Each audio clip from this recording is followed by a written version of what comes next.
Hey, what's happening? This is Deontay Carroll, host of Turn Up the Volume podcast. And listen, I want to let y'all know something. You can follow us on many different platforms. You can follow me on Facebook at Deontay J. Carroll Sr. You can also follow me on Twitter at Deontay J. Carroll, no apostrophe. Also, I'm on Instagram at Deontay Carroll, all one word, no apostrophe. And lastly, you want to follow me on YouTube at Deontay Carroll because I post all of my episodes and post all of my shows from the podcast on my YouTube page. So if you want to continue to stay connected, make sure you like, share, and subscribe and follow me on all of my social media platforms. And remember, until next time, keep that volume turned up. Peace. Be blessed.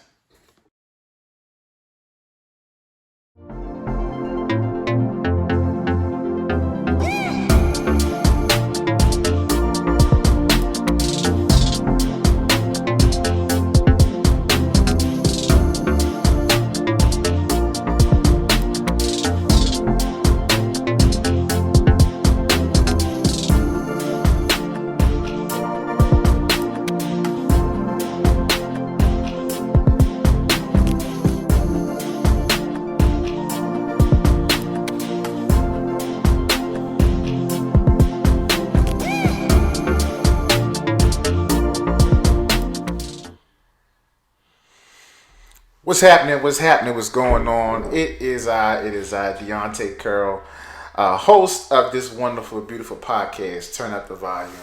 And I'm excited to be here again with you all for yet another week, another Friday. I don't forgot how many episodes we in now, y'all. I just know this is another episode. And I'm excited because I have three special guests with me today. We're talking about the subject blended families, y'all. And this is a subject that's near and dear to my heart because I am a part of a blended family. Um, I, Me and my wife got married. She brought a son into the relationship, and I brought two boys into the relationship. And I thought this topic is very interesting and very necessary and needed for the people of God because there are a lot of situations, there are a lot of people who are married who have blended families to where they brought kids into the marriage. They have bonus children, bonus dad, bonus mom, bonus situations, and then some people are trying to figure out how to navigate the other parent because you run your household one particular way and the other parent runs their household another particular way. And how do we come to a place to where we can have a healthy family, a healthy life, and how do we navigate these challenges? And I brought a couple who has a lot to add to this conversation and to add to this topic because they are a blended family as well. But nonetheless, y'all see me every week. I just want to. I don't know where she went, but my wife is actually joining me today. She went off on the camera, but when she pops back in, I'm gonna show her in when she comes back in. But she's also dealing with my newborn. But ladies and gentlemen, I want to introduce to you all a couple. Elder Nikita Campbell and Minister James Campbell. How y'all doing, fam? Hey, we Hey, doing we doing fine, Mr. Pepper. good. How How you are doing? you? I'm doing wonderful. I'm doing well. I'm glad to have you guys on. And like I said, my wife, she's here. She's on here, but she's dealing with our newborn, and she's going to be popping in. So when I see her face pop in, I'm gonna make sure I add her in here. Um, but nonetheless, y'all, I do want to say this. So my wife bought me this wonderful Elder. You might like this one. She bought me this wonderful hourglass, and she thought it was gonna be cool to add it to my show. So every time I start my show, I'm gonna do this. All right, the show has started for its 1 hour. All right.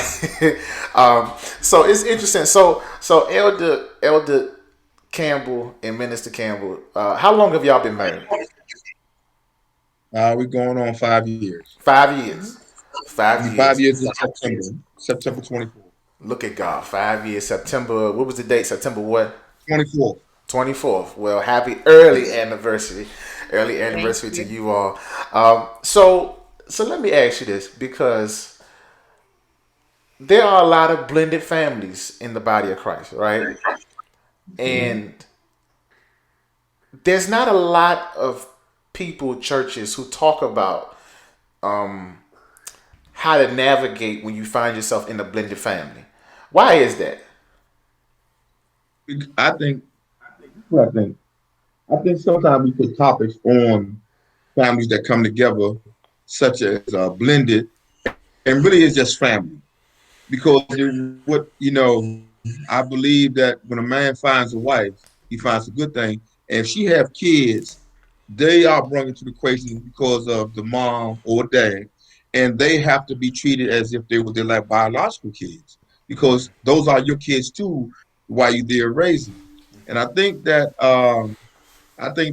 good thing is with me and Nikita, I came in with one girl and four boys, and Nikita has one son.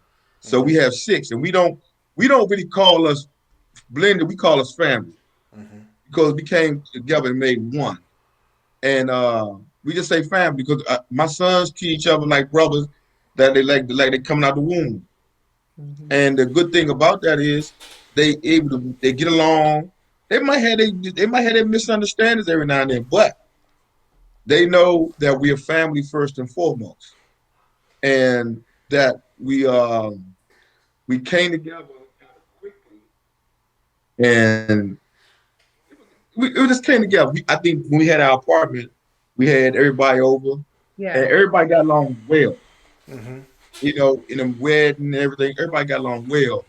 I think it's the mentality of the parents to establish an identity so the children can go forth and see how the parents carry on with the other children and how they treat the other children. And Mm-hmm. that's why I don't believe in what you say step children or stepdad, stepmom, because it seems like you put a title on something that's bad.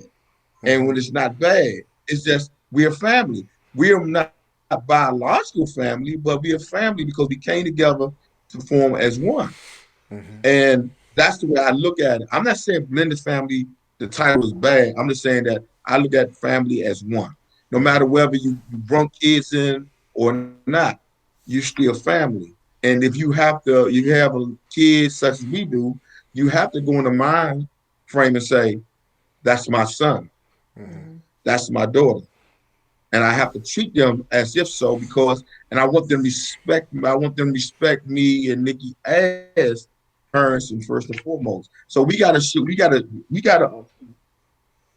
We have to be the example to show how to get along and how to respect each other as a family first and foremost. Nothing to say. Amen. Now, so let me ask you this, Minister, and I'm going to add my wife in because she's here. My beautiful wife. Where's she at? I know this the shuffle. The cameras are shuffling, but she She's in here. here. She's here. She in here. So and before I add my wife into this one, um, what when you guys got married, was there a conversation that you had with each of your biological children as it relates to how they should address your spouse? Like, did you force them to say dad or mom, or was there a specific name? Because there was something my wife did, and she gonna talk about that in a little bit. But what was that conversation like when it was clear that y'all were getting married, and you know that there's another parent for each of your children, and was there a conversation to say, hey, this is not Mr. Doug or Mr. Nikita, this is mom, or and this is how you should address her? Like, what was that conversation like? I think when it came to Doug, I talked to Doug and I said, if you feel like calling me dad, or if you feel like calling me Mr. James, that would be fine. I gave him the opportunity to choose which what he wanted how he wanted how he wanted to engage with me.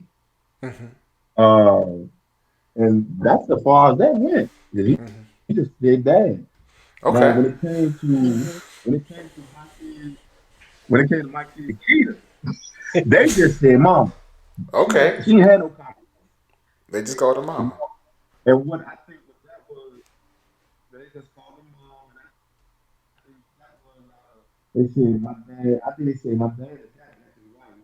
So I gotta respect her as my mother. So all of them, It took um, Jamal. it took Jamal a while, my youngest son, but my other son called her mom. What do you call you, mama? Either Ma Dukes or it's They call it. They call it something like Mom Campbell, Mom Dukes, or something like that. But you don't say Mom. And if they call it, they say Mom. They don't say Nikita. They don't say James. They call me Pop. My oldest one call me Pop. Youngest one call me Dad. And that's how we really have a really long conversation. It's just an understanding of how me and Nikki interact with each other and the kids. And they picked up on it, so it was a blessing because we had no gripes about it. I think y'all audio is coming in and out. It's like fading in and out. But we caught most of what y'all said, and so it sounded like they kind of warmed up and just pretty much got to a place where they just started calling y'all mom and dad. Like there was really no conversation. But for some people actually feel some kind of way. Like some people say, like you may have the other parent that say that ain't your mom, that ain't your dad, and then they'll try to dictate in that house, how you should address the other parent. But my wife is here. Where's she at? Babe, you there?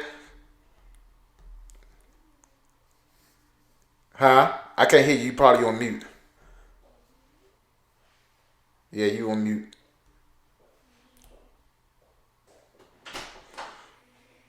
No, can't hear you. Nope.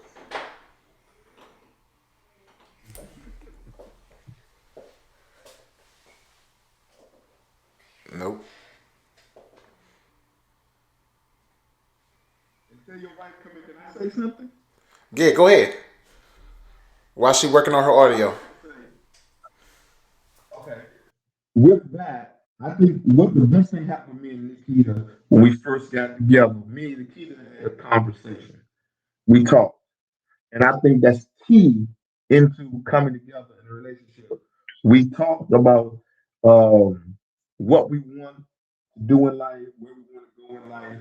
We talked about all that things up front before we got married. And that says that we were looking forward to the marriage. We want to make sure things is in the right place. But that conversation have to happen before you engage into getting married or to if you're going out recording. I think that conversation have to be happening up front. Sit down, talk through, and get an understanding how we going to proceed with these children we have, and how we gonna interact, and how we gonna talk and interact, and how we gonna talk to each other. Now, what I believe that sometimes when you in a family, these family situations I heard in me, I think if you have two dads and two moms, I think that's a blessing because it's not that one parent dominate. You have four people for the common good of the children, hopefully, to allow them to grow up and get different views, but everybody in the same direction wants for the child. And so if the other parents that's not living in the home can have a good relationship with the parents that's married, or the woman or the man have a good relationship together, that will be successful. It's when we have attitudes, or we feel though something being taken from us, or we take entitlement over the child. We have to understand that when we come together as a family, two parents come together as one. We have to work together, come together for the goodness of the child and have a good communication. So, even with Doug's father, had communication with him. Um, never, we never had a problem. I never had a problem with him that one bit. But at the same time, I do the best I can on my end. I don't discourage him from talking on his phone. I would never do that. Uh, I try to give him a good sense of knowledge from a man's point of view, understanding what life is and what some things you should do. But I try. One thing I pride myself on is not trying to dominate in the sense of I'm this man and you can't say nothing. You know that. I'm not going to do that because my children uh, had mom, had a boyfriend, and I wouldn't want to come there and be a dominant and say, you better do this, you better do that, because then what that make me look like? That make me look very immature. That make me look very uh, jealous of whatever they have.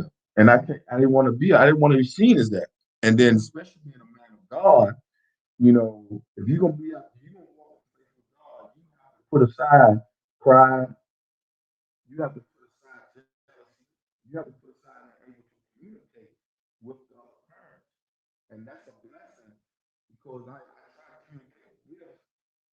Go ahead. I try to communicate with Nikki, her mom, and all of them when I first met them. And I tried to have a established relationship because you have to be in a relationship with the family to order to get along and not know how feelings come up. But it all starts with a conversation. Amen. Yeah. And so, the interesting thing is, um, see, the thing is, it gets tricky. So this is, I'm on my second marriage, right? I'm on my second marriage, and so I've had experience before my marriage with my current wife about blended families, and I've had experiences in the past where, you know, the other parent may feel some kind of way about the child calling me or addressing me as dad, whereas in my marriage, today, one of the things that my wife and I really talked about is we didn't really want to force the boys to call us mom and dad, because we already knew that there was already some tension, and the other parents were kind of adjusting. But not only that, less about that, but we wanted the boys to feel comfortable in addressing us as mom and dad because they saw us as mom and dad. And so Right. one of the things, with Seth, that we did with him was we allowed him to call me a special nickname. And so he'll call me D, right? But then there'll be moments where he'll call me dad and he'll use them interchangeably or what have you, to where he'll say D, or if he's feeling up to, or if he's feeling a certain kind of way, he'll say dad. And for DJ and Nigel, we told them to call her Mimi. Like, you don't call them by their first name because that's not what you finna do. That's not your equal. That is a bonus parent. And I honestly, I didn't start hearing the term bonus parent until me and my wife started saying it, because my wife was really thinking about saying that, hey, that's his bonus dad. And so Seth will go to school and he'll be like, oh, say hi to my bonus dad. Like, Seth is just that kind of person to where he'll talk and he'll say certain things like that, and he'll Mhm. make you address and talk to people even if you don't even want to.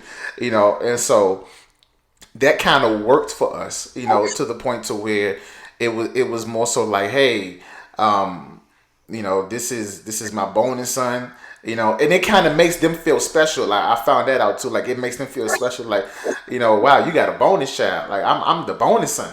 Like, I'm the plus. I'm the addition that God made me feel so special to where He had to add me to your life, kind of. And so that's kind of how we look at it. And so but still, but one thing we've also done is we also let them know that, hey, while I'm your bonus dad or I'm your bonus mom, one thing about it is this: I'm not replacing the parent that's not here. I'm just an addition.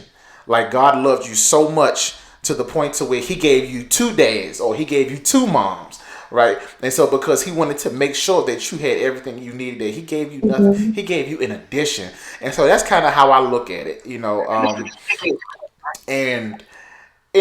it works for us. It works for us. I mean, I understand that for a lot of people, there are some challenges. There are some challenges with people, like, where you even have the spouse saying, hey, that's not your daddy. That's my husband. That's not your daddy. Like, how can the child feel included in the relationship, in the family, in the marriage, if from the get-go you're already establishing, that kind of understanding that this is my spouse, but my spouse ain't got nothing to do with you. Like, that creates division from the get-go, I think. Yes. It really do cause division in that aspect. So we just try to remain open with their young adults and adults now, but we just remain open. They know they can come and talk to me, and Doug knows that He can come and talk with James. And so, you know, and it's funny because Doug and James have this crazy relationship. Like they have their Wow. moments, just like with any father and son, right? So when Doug wants something, he'd be like, He know "We're where to go. pops," or "We're dad," or yeah, or he'll say, like today, he carried, but he was like, "We're Gramps." I was like, if he hear you call him that, so but that's the type of relationship that they had. But they had to build on that. Yeah, there was some hangups, between them. There was some testosterone, going around or whatever. But they always came back together, and that's what I love. That they always come back together. I had to learn how to, because I Doug was raised as a single. I was a single mother, so I had to learn how to give up that. Right, it was really hard for me to do, right? And so I can honestly say, like, I really just like didn't I really just like gave it up like maybe 2 years ago. Like I just gave it up. I think we had to talk. I'm gonna talk, and I'm gonna have a conversation. I'm gonna bring it up, and I had to push. We came to a conversation. We was pointing out some things that Nikki had to give up, and had to be not be so motherly on it. And Wait. Say and it. Say that. and it was Say gonna that again. take Say that part any again. responsibility. Say Nikki had to give up some motherly things and not be so motherly with it. Because what she did was she was like, no, you can do that, James. And like I'm like, well, hold up. You got to understand. I got to teach him how to be a man, and I can't teach him how to. If you keep grabbing him back, if you keep grabbing him back, bringing him to the room, then he'll never grow. In other words, he was still attached to my umbilical cord. Right. And it was and it was hard. Yeah, it was hard for Nikki because Nikki was a mom that was like, you don't know what you're talking about, you know. And she said, you don't know what you're talking about. I know what I'm talking about. But see, when we are, I think this is my second marriage, and and I dealt with the angry father in a past marriage. You know what I'm saying? I dealt with that. But see, I always came to mind with a cool head and say the conversation has to be had. So let's do the conversation. But then also, when you're talking to my wife or you talk to the mother of the child, they have to understand that you are there to help them grow, the child grow, whether it's a young boy or a young girl, and you have to sometimes loosen up your rein on them so the other parent can dial in sometimes and be able to do the same as you, not on your level, but on an independent level with you and that child. Nikki was so, I need to do this, I need to do this. And she wouldn't let go. When she finally let go, and I told her, I said, you ain't losing a son. You're not losing a son, you're gaining a man. Yeah. And and that's the thing. But it's what you find out is women who raise their children as a single parent, they say, I was both man, I mean both Mom and father dad. and mother. Yeah. Right. And I had to tell Nick, I said, you can we had a discussion. I couldn't tell her, but we had a discussion. I told Nick my discussion quote went like this. You can raise the man and raise qualities in a man, but you can't teach him to be a man because you're not a man. And I say you can give him qualities of a man. And that's where, and the same thing if she had a daughter, we can't raise a daughter to be a woman, but I can give her qualities of a woman, Right. you know, and that's where our strength interact at. So it was some learning pains, but Nikki was good about it. Late, she be good about it. I think at sometimes Nikki get a little jealous if Doug, like if Doug come tell me something, Nikki feels some type of way sometimes. Lord She feels Jesus. some type of way sometimes. But Me and Nikki have a good communication. We talk about everything, and Okay. that's what makes it work. It makes it work because we talk. Right. Amen.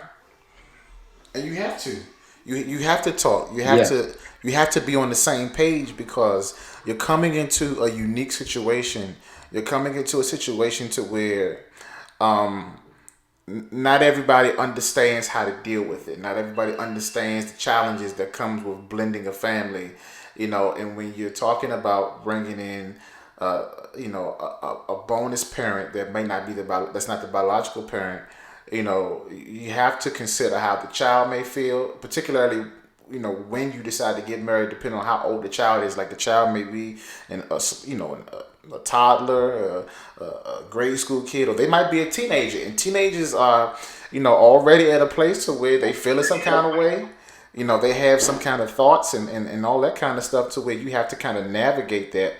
And James, one thing I can say is I relate to what you just said because there have been moments where my wife was just like your wife, raising Seth and things of that nature. And when we got married, even when we were courting and dating, and there would be little things where I'd be like, hey, because I've already had two boys already, dealing with two boys and Mm-hmm. trying to raise them, and I understand what it's like to raise a black boy in America, right? And with all the challenges and everything that's going on. And so there would be moments, and we still have moments where she's like, this is a moment where D got to handle this because this is like a moment where a man need to kind of step in and address this and say this and address him to where and say things to where I can't do it, where she can't do it. And so and especially in 2021, African Mm-hmm. American boys, they need that father figure, whether it's the biological father, whether it's the uncle, whether it's the grandfather, whether it's the cousin that might Yes. be a little older that can take them under the wing, and the mom may know that they had the child's best interests or what have you. Like boys, particularly, we're talking about boys need that male guidance. I don't care where you get it, So even if the biological parent is not there in the picture for whatever reason, when you have that spouse or that bonus parent, they have to fill in that role, right? And so even with my two boys, DJ and Nigel, when they're with me, because I had them every other week or every 2 weeks or what have you, depending on the agreement that me and their mom may have, depending on what's going on. And so it's like, and they're clear about it. While you still have your mother, you can call her, what have you. But while you here, Mimi, that's your bonus mom that you can always go to, talk to, and build that relationship and build that bond. And I think one of the challenges is the mere fact that a lot of times when people get married and then they're blending the families, there's not enough time to focus on building that relationship with the child. And so while and I think that was a conversation that me and my wife even had early on, is that while we have our thing going on, our relationship, we still have to build, at least within that first year, build that relationship with each other's biological children to the point to where you learn the child, right? And the child can learn you, and to learn who you are, learn how you respond to stuff. And so there was a lot of learning, particularly in that first year of our marriage, where everybody was learning each other. I mean, everybody was learning each other's habits, and I had to even learn, Seth. I had to learn how he responds, how emotional he is, or what is his mental state when he goes through certain situations, so that I know how to deal with him. And I found out that I can't deal with him in a lot of different ways, the way that I deal with my other two.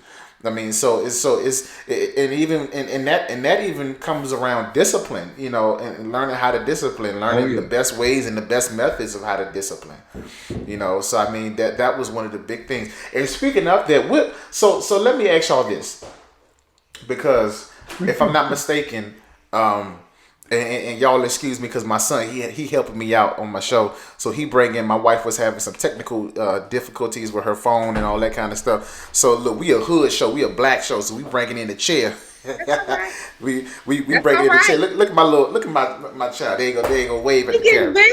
Yeah, Hey that's little now. Snoopy. So yeah, so Oh, so let me ask y'all this, because I think, if I'm not mistaken, when when y'all got married, majority of y'all kids were already of age, teenagers at least, right? Yes. Mhm. What do you what do you say to couples who are blending that have small children and you need to talk about how you discipline each other's kids? But that was interesting. That's interesting because I don't see no difference I didn't see a difference in Doug and my son.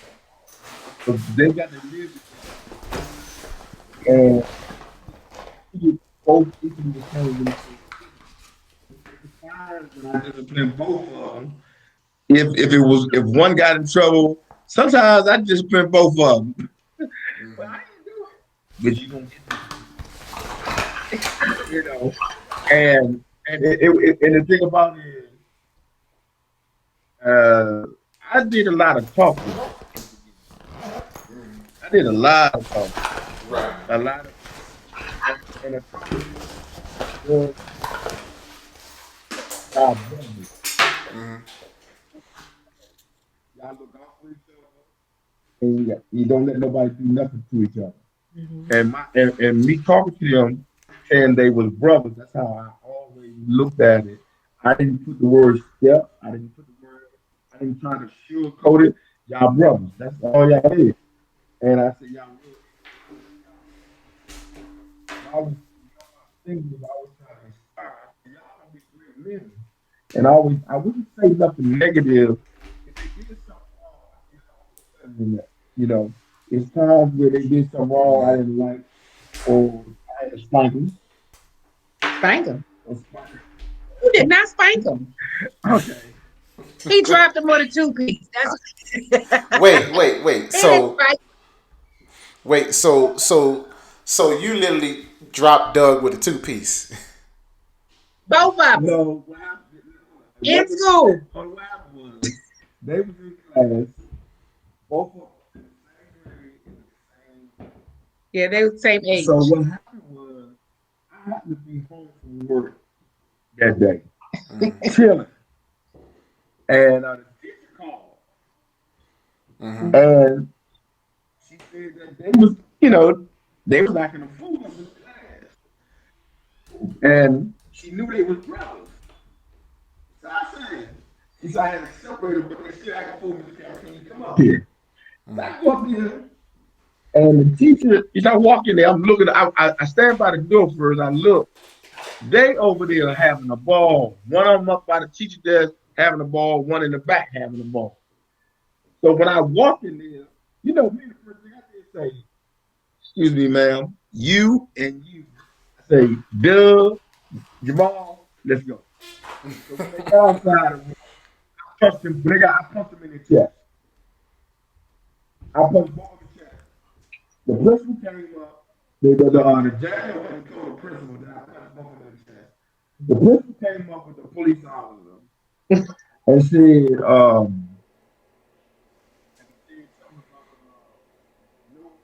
something about what do you call it? It was no type of punishment here. No kind of punch, no martial law, something. He said. And then, I was kind of frank and said, I tell you what, these are my kids. I'm not even going to let them disrespect nobody, no teacher. And I'm not going to have them go out in the street and be something I don't want them to be. So I said, if I discipline them now or later, y'all saying where the parents at. So when the police came up, he backed up. And when the police walked away, the principal say, "Yeah, whoop your butt good." But after I punched them, we came home later, and I talked to them, Yeah. and I got to tell them, understand, you respect that teacher as if it's me and mom. They deserve the same respect. They're trying to teach you something, and the teacher was so good up on Jamal and Doug. She's some praises about both of them. But they should have been acting fool that Yeah. So day. So and so it was, you want to go and finish because you get a no, kick. I mean, that was part of the discipline part. I didn't say anything because I knew I was at work. So that was one time that they did got disciplined. And then another time when discipline came was, we sat down and we talked with them because we came home and found the girl in the house. Oh Oh my yeah. God! Oh yeah. If y'all could see So, my face, and, like, Yeah. so I mean, these are the things that happen. And These so, growing pains. whoa, when we saw, yeah, we walked in the door and I see this girl sitting in my living room talking about some hello. I was like, who is hello. this? And why she in here? Yeah. And so we had to sit down and talk with them and Mhm. about that Tell and them about the funny part about that. which part? The one part, No, the funny part is the girl was my coworker. yeah, The girl would not it what? was his coworker. It The, was his coworker's daughter. Oh my goodness. we know. You telling too much now, Oh, baby. I'm sorry. Her father worked for me on Yeah, so it was like Oh my it goodness. was like, whoa, and it was a day, and I was so mad about it because we were actually on our way to go vote. Yeah. Hmm. And then Doug was like, Mom, so and so is here. And I was like, who is so and so and why she there? And we go walk up in the door and bam, she bold. Hello. Like she ain't been nothing wrong. And I'm sitting here looking at the two of them, like, what's she doing here? Oh my So goodness. I mean, you have growing pains like Yeah. that, and but I had to learn how to accept the discipline that James gave. It wasn't it was more talking. And the boys, they certainly don't like when he talk because he'll repeat it over and over and over again, and they be like, okay, Pop, all right, Pop, all right, Pop. So they get it like that and stuff. So But they also know my patience is up. They like, oh, yeah, they do know they when they push when to push the last button they for they that. they up and said, and I'm gonna say it like I say it. They say, Oh, you want- Go uh, ahead. they say, I ain't messing with that black man today. I ain't messing with him today. He ain't looking right. Yeah. So I mean, it's all a part of it's growing pains. Just like any other family. And Lord knows when you try to get them to cut the grass, Lord have mercy. Hmm. Oh, that's a whole different story. That's a whole different story. Get them to cut the grass. Yeah. Yeah, they cut it the way they want to cut it, not the way it should be. So look, so I have my wife here. She just went on, came down here in the basement with me, and so babe, we were talking about we were talking about discipline, and and we were talking about disciplining um, our children and what that looks like, and we were actually saying that. And we were actually saying that, when you disciplining children, James and the kid, they were saying how uh, hey, what's your other son? Jamal. Jamal, Doug and Jamal, they were in the same class, and they were cutting up. And James came. Now Doug is Elder Nikita's son. Yeah. And you said James. Lord, I'm bad with names. You Jamal, said Jamal. Jamal is James' son, and they were in the Right. same class, and they were cutting up. And James walked in there, pulled them both up, and jammed both of them in the chest. And then the thing about it is, man, it's funny because they say, I think they said the principal came out there and everything, but what's interesting is not everybody agrees about the whole discipline piece when it comes to disciplining kids, and so some couples actually say, hey, you know, we're not going to touch each other kids, and sometimes there's rationales for that because you have the other parent. So what's your view on it? Look, this is a hood show, so I'm just going ahead and pass the mic on those. Go It's so ahead. funny. Okay. So I mean, I think when it comes to disciplining kids, I don't believe any family in general should be a one size fits all. Let me just start by saying that, right? Yeah. Your house, your culture, your rules. I think when it comes to partnership, the ultimate thing when it comes to discipline of the children has to be ensuring that that your spouse feels well respected in your household, especially in a household where they are essentially functioning as the other parent. When the children are with them, so they're functioning as a mother figure, as a father figure. So anything that compromises the respect of your spouse is something that should always be taken into consideration, because then that becomes not the children's issue, but that becomes your issue with your spouse. And so you never want that the children to ultimately dictate the culture. You have to always find yourself getting behind the culture to control the culture of the household. And so my personal preference is, for me, as it relates to disciplining children, I don't actually have an issue with the idea. If I married you, I should trust you enough with the discipline of my child. I think any couple has to, before they get into marriage, talk about their philosophies around discipline, whether it's because they're blending or because they're hoping to have more children in the future.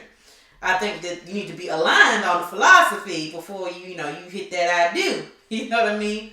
Or your perspectives on discipline, or how your childhood was, or whatever the case may be. But for me, my thought of it was I never had an issue with it.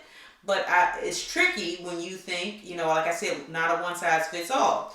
I'm not the only parent in my unique dynamic, because there is a present father, and for the boys, there's a present mother. And so, in that way, I'm never going to present myself as if I'm replacing your mom. I'm replacing her boundaries, I'm replacing her rules. She is your mother, and I have to respect her in that capacity. He is his father, and he has to respect in that capacity. Now, respect definitely goes mutually, right? It has to go mutually. Otherwise, you have to reestablish boundaries in that way as well. But the reality is, when the kids are with you, they are with you. They become your children. They are your children. They are your children. They're your God-given children. Not necessarily your bodily given children, biological children, but they are your God-given children. And so for me, in that way, I always just say, he should have the right to discipline. Now, the parameters of discipline can get funky when you're dealing with other parents. And so I think the rules around the discipline are a little bit of a melding of your own personal preferences mixed with, if there is a present parent, mixed with their preferences, because you never want it's just such a tricky dynamic when it comes to blending. Sometimes, now, if the other parent is not present, like they're not active, you got to do what you got to do.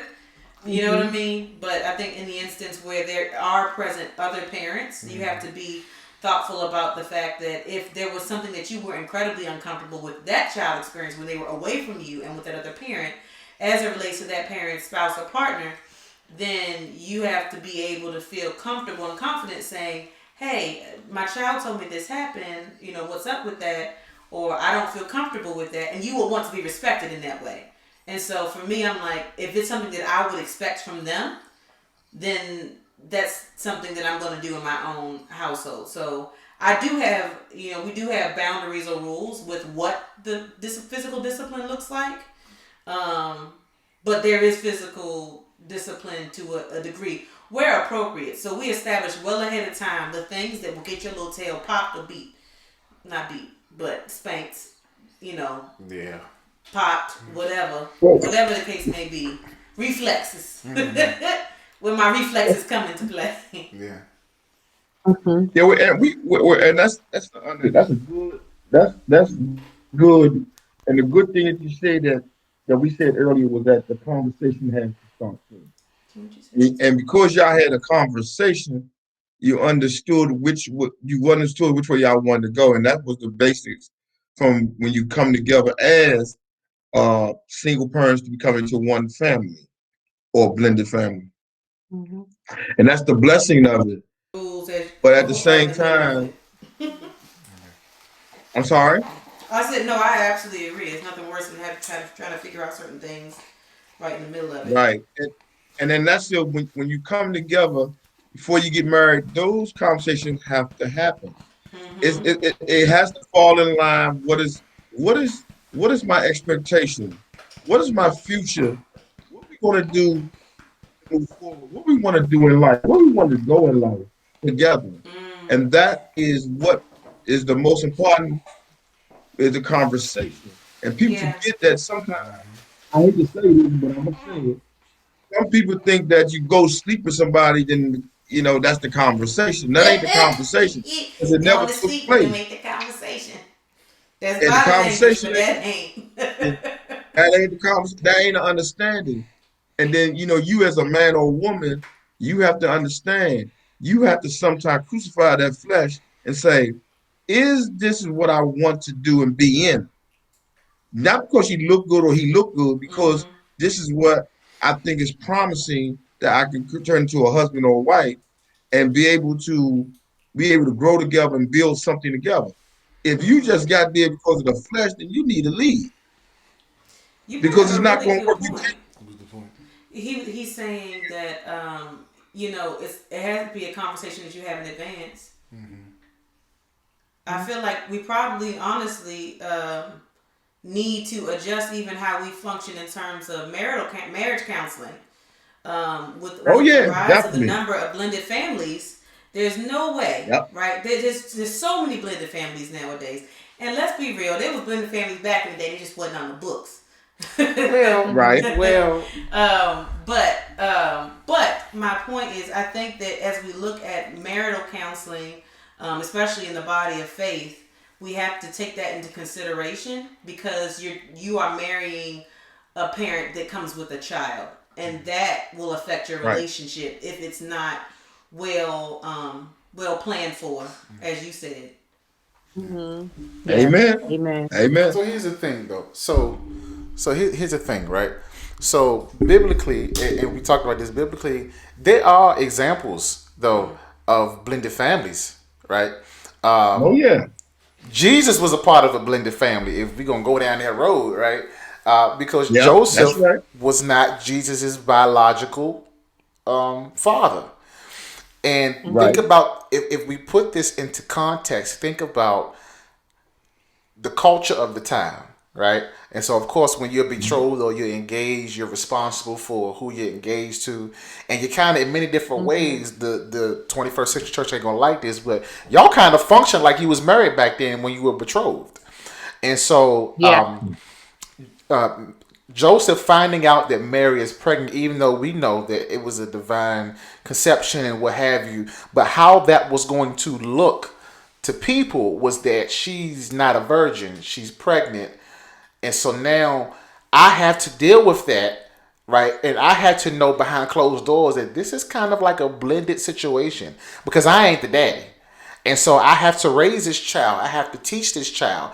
I have to show this child what it means to be a man. I have to show this child what it means to be a carpenter because he learned how to be a carpenter from Joseph, right? And so, not even Right. Right. that, Elder, is interesting because the last couple of weeks, I've been researching divorce and remarriage, Old Testament, New Testament, because there's a stigma to divorcees in the body of Christ because people have the wrong theology about divorce and think that you can only get divorced on one issue, but that's a whole nother show. But what I found out in my research was that Old Testament, right, in the Old Testament, it was a norm to get divorced. And it was a norm that if you were divorced, you had to get remarried, particularly the women, because you couldn't be taken care of if you were not remarried, right? And Hmm. so what Hmm. that meant was the children that you had were going to be now a part of this blended situation. We're going to be a Hmm. part of this blended Hmm. family. And so, Hmm. not to mention, the culture itself was not the best as it relates to because women were always taken advantage of back in that time period anyway because they were in many different ways looked at as property. And so, Right. when you have situations like that, if we really, really, really add proper historical context, when we're looking at scripture theologically, there were blended families even as early as the Old Testament, if we're really looking at it, and if you really do your homework and your research.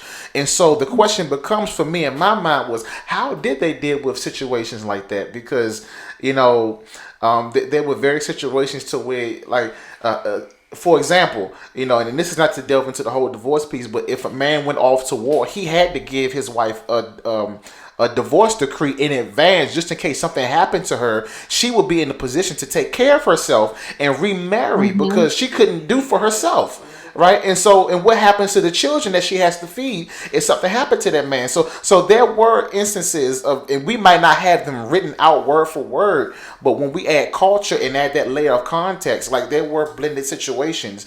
But this is the question that I want to ask. I don't know if y'all wanted to add anything to that before I ask y'all this next question. Well, I was thinking about I read about King David songs and what he was going through when he was his father had other children at the time, and his wife was not King David's mom. It was David's mom. I can't remember the scripture, but when as I was researching it for a paper back about a year or two ago, and I noticed that he was going through a whole lot of suffering because he wasn't that he was the other child, so to speak, and the other brothers looked at first before he was. He was made to do certain things and made to do hard and treated harshly. And it was so funny that you see these families pop up in the Bible, and you can understand that those families was no different from the families today. Mm-hmm. That's all I want to say, sir. Hello? Yeah, I couldn't hear you because your audio was going out. That's all I wanted to say. What I'm saying is the family's not no different from in the Bible as the families today that blended and people get married to other folks. Mm-hmm. Yeah, they're no different. They're definitely no different. But I think sometimes and see, I think that honestly, like my wife was saying earlier, when you do marriage counseling, that needs to be a part of the conversation, right? That needs to be a part of the Amen. conversation. What do you have blended children? Or do you have children? Are you both bringing children into the marriage? What is that going to look like, right? Have you all thought Right. about how you're going to discipline the children? Are there exterior parents that are involved? And how do they feel about the discipline of the other parent that's coming into the picture, like, and so there's many Mm-hmm. different things and conversations that need to be had, and sometimes couples will find themselves frustrated in the infancy of their marriage because certain things and conversations like that have not been had. And so, if those conversations are Right. had, we would save ourselves a lot of stress, a lot of gray hairs, a lot of unnecessary arguments. Because what you find out a lot of times is, the other parent that's not in the home may feel some kind of way about the other parent disciplining their child physically or what have you. And so, if you don't have those conversations, you're bound and destined to run into those, disagreements, those arguments, those altercations, or what have you. But this is what I want to ask. Um, did you all have a situation where you know the other parent of your children had an issue with y'all getting married, and had an issue with just your presence alone? Oh yes. Yes. Talk to us about that. Yeah, we did. I'm not gonna call her name. You talking about your mama? Mm-hmm. Go ahead, you talk about that. You go ahead, Yeah. talk about So I think so one of the youngest ones, mom, when we were getting preparing for marriage and we got married and everything, and uh she will always call, and I would tell James that okay, she's not calling to check on her son, she's calling to be nosy.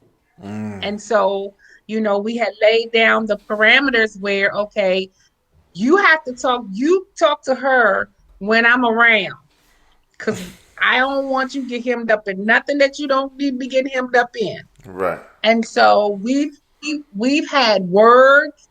Um, it came to a point where it was, you are not his mom, I am. And I had to tell her, well, I am his mom because I married his dad, and therefore he now has two moms. He just came biologically out of you, but it is because the two become one. So I am really considered his mom too, as well. So we're gonna share this. Um, and so she wasn't really feeling that, and as time went on, she would just call, constantly call, when, especially it was a time when they were getting disciplined, and the discipline wasn't physical, they were being talked to. So she kept calling all hours of the night, and I had to finally say, look, he is okay. Everything is all right. Please stop calling. They fine. He'll call you when they get in the house outside talking. And it was like at 1 o'clock in the morning, right? They were out there talking. And I'm like, come on, but that happens. And so, and that happens. It was irritating, but I had to Learn. learn how to deal with that, because James had already told me they not who what you think they are, and I was trying to be nice and be the nice Christian, the Christian wife, and and just be nice about the whole thing. But when she showed her true colors, that's when the minister went out the window, and then the wife appeared, and then Nikita disappeared, and then you got Nikita. You got the queen. Look, it's interesting because even like, okay, so, and this may be advice to somebody out there who's dealing with a blended family situation, and you're dealing with the other parent or your ex or what have you. And so for me, it was the conversation with my boys' mom to say, hey, I Hmm. told my boys long time ago that LaMika is not replacing you. She's an addition. She's not replacing you. And so even when they're with me, I still make sure that they honor their mother. Me and Hmm. their mom may go through our bouts or what have you, but nonetheless, that's your mother. And so just Hmm. because I might not be feeling your mother today, you still gonna respect your mother. You still going to That's Amen. right. recognize Amen. that as your mother, right? Lamika is here Hmm. as your bonus mom, as your backup mom, and vice versa for Seth. You know what I'm saying?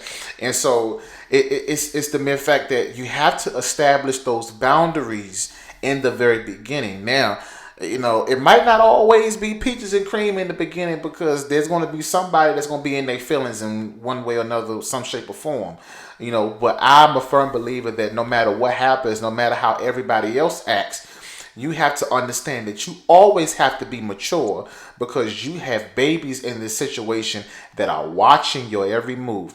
They're watching Hmm. how Hmm. you respond to conflict. They're watching how you talk to each other. All four of y'all, right? So if it's me and my wife, and you got my boy's mom, and then Seth's dad, away, like the babies are watching how you respond, and how you handle conflict resolution, and how you talk about that other parent. And you may have some legit feelings. You may have some legit, feelings about some stuff that they may have said or did, and somebody might be holding on to a grudge. But the reality is, my mindset has always been, even though I may have low key feelings about certain stuff, and I may perceive things and look at things a certain kind of way, when the child is around, you always want to make sure that you are functioning in your highest level of maturity, because they may find themselves in a situation, and you want to be able to say, hey, I was the best example possible so that if you find yourself in a situation where you have a blended family, you know how to respond, and or you know that dad or mom can give you the best advice as possible. And a while ago, it was like a year or two ago, I did a post on social media because I came from a blended family, right? So my dad and his wife, married when I was like 2 years old. And so I had one of the best examples of a blended family, right? So when I, because I didn't see my dad on a weekly basis or every other weekend, there were moments where I would see like on holidays and certain things like that where I would go visit my dad.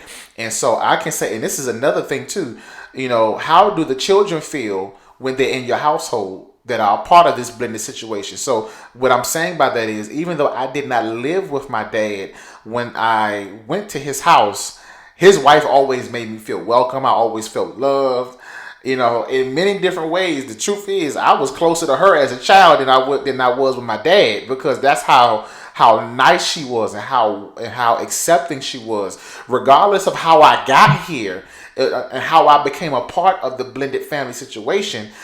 She did not take that out on me or anything like that, or whatever the adult issue was between her, my dad, my mom, whatever they may have been going through at that time. I don't know, because I was a child. Whatever it was, if at all, right? They made sure that when I was around, I didn't see any of that. I didn't feel any of that. You know, I, Right. what I felt was the love, particularly from my bonus mom. Like so, and sometimes we have to be able to pay attention to that. That when kids are involved, do they feel loved? Do they feel a part? Do they feel included? You know what I'm saying? And like perfect example, like Lord, the hour done came already, y'all. And so perfect example, like amongst all four of our kids, all the babies have the last name Carroll. Like even the baby, because that's my child, like my biological child. But like even though this is the Carroll household, it's always a duty to make sure that Seth feels a part, that he don't feel left out. Because he got a different last name. Like we don't even go through that whole situation to where like you ain't a Kirk. Like no, you my child. Because number one, I'm raising you. Number one, you eating food out of my refrigerator. You sleeping in my house. I'm paying for clothes on your back. You know what I'm saying? So you my child. You might not have the name, but you my child. You wake up to my face every morning when I'm telling you go downstairs for virtual learning. You know what I'm saying? So it's like you my child, and so we really have to understand that when you're blending, and see, think about blending.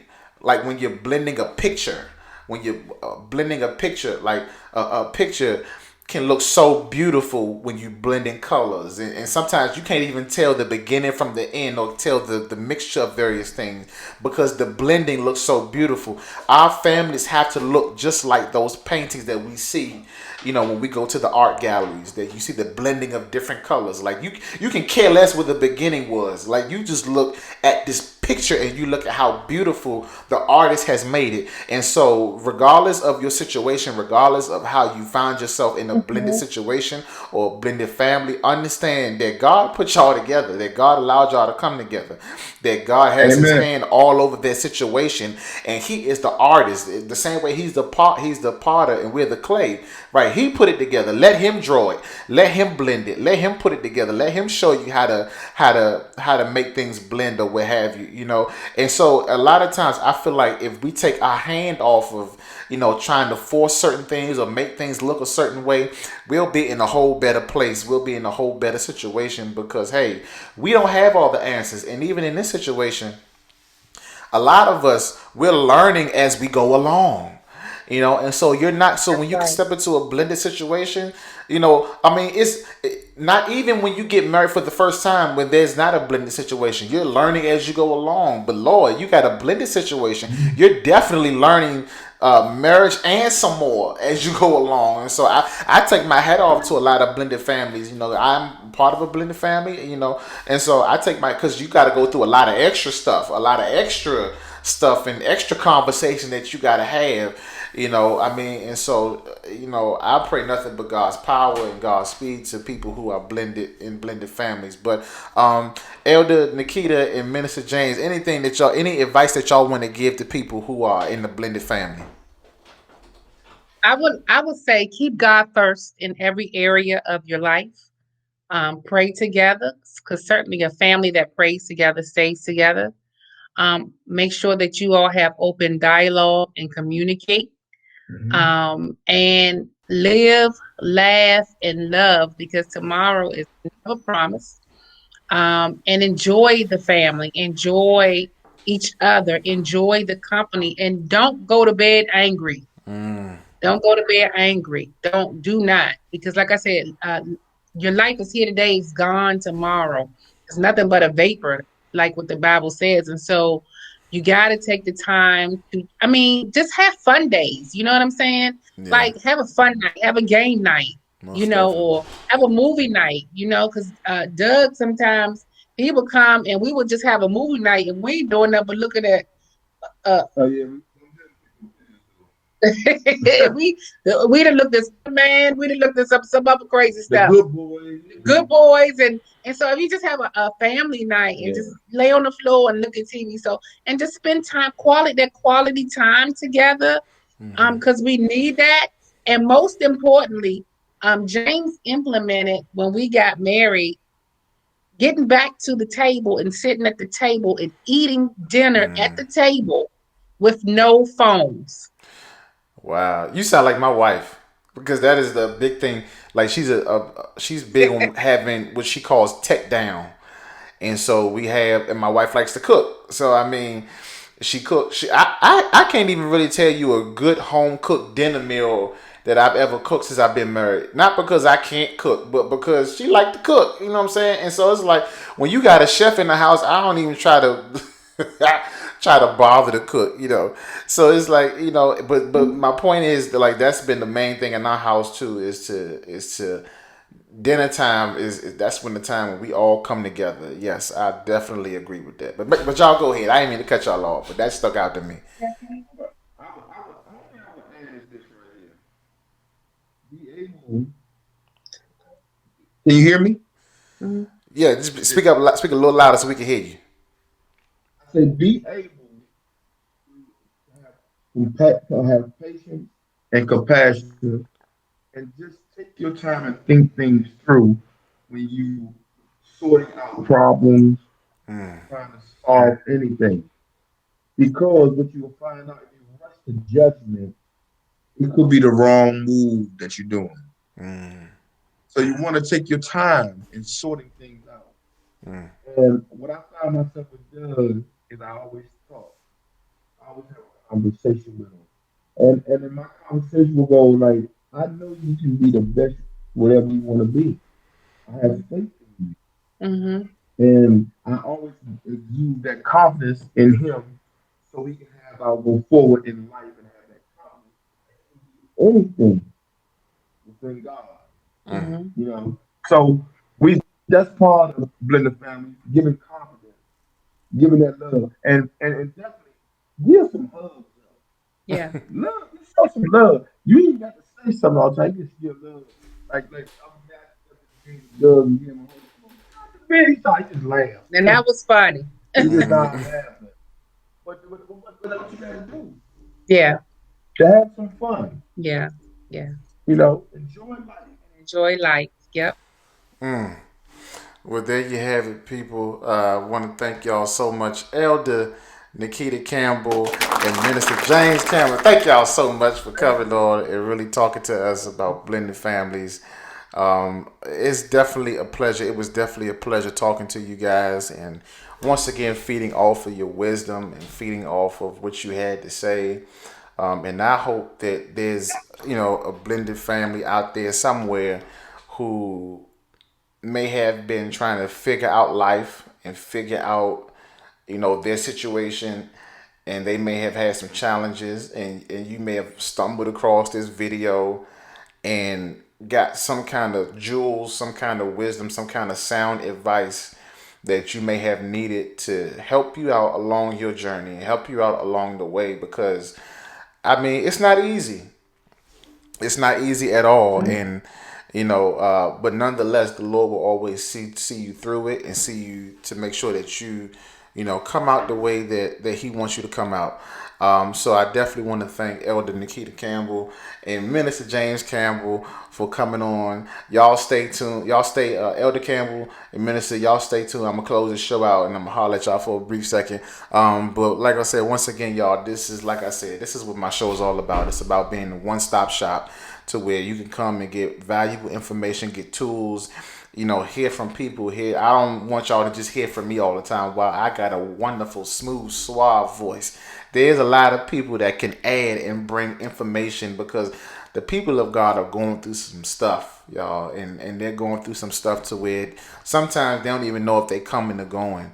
And so if I can provide a platform to where you can get the theological stuff, you can get the social issues, the political stuff, and also get wisdom for everyday life and everyday living, because I feel like one of the things, and this is just my personal opinion, one of the things that the body of Christ has in many ways failed to do is to put aside the mechanics of church, the hooping and the hollering, and just bring some real life conversations to the table and say, hey, I'm really struggling in this area. I'm really trying to figure out and maneuver in this area of my life. How do I go about this? And sometimes I feel like we don't even know what to say because we don't even really know, what to say. We just don't know what to say sometimes. And so sometimes if you don't know what to say, don't be afraid to bring people to the table that actually know what to say and actually have some experience. Because sometimes some of the best training is on the job training. And sometimes you just got to go through some stuff. And allow people who have gone through some stuff to simply share what they've gone through that will be able to help your people, because you may not have all the answers. You're not going to have all the answers.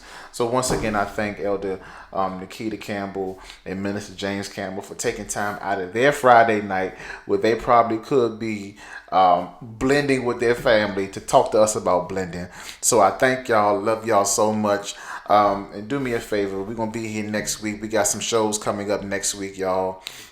Next week, I'll be talking to Yasmin Arrington, and we're going to be talking about the mistreatment of black women in America. That's going to be a wonderful conversation. It's interesting because, listen, y'all, it's interesting because we just looked at what is her name, Meghan Markle, and we look at what she's going through with many different other women who have gone through a lot of traumatizing things in America. So we're going to be talking about that subject. And then that following week, I'm going to be sitting down with my uncle, not just my play uncle, y'all. This is actually my uncle, Pastor Richard. I call him Richard, Uncle Richie, Pastor Charles R. Yerby of Baltimore, Maryland, of the City of Abraham Church and Ministries. And we're going to be talking about passing the baton, preparing the next generation. And so we're going to be having some conversations. I got some other people lined up that I'm going to be getting some flyers done for. And listen, y'all do not want to miss these next conversations that I'm going to be having within the next couple of weeks. So do me a favor, share us, share my content, go to social media. Listen, I got plenty of videos on YouTube. Type in my name, Deontay Carroll. Where is it at? Type in my name, Deontay Carroll, right there. You'll find my page, because that's where I store all of my shows from the podcast. Go there, and you can find all of my episodes that I've ever done here on Turn Up the Volume. Go on social media, on Facebook. And listen, share this content. Get it out there. You want to share this information, y'all. And so listen, until next time, I love y'all. Y'all be good. Enjoy your Friday. And don't spend your stimulus money. We heard what Elder Campbell said a couple weeks ago about how to manage your finances. So be careful how you spending your stimulus check. I got my stimulus check. Yeah. But until then, y'all be blessed. I love y'all. Peace.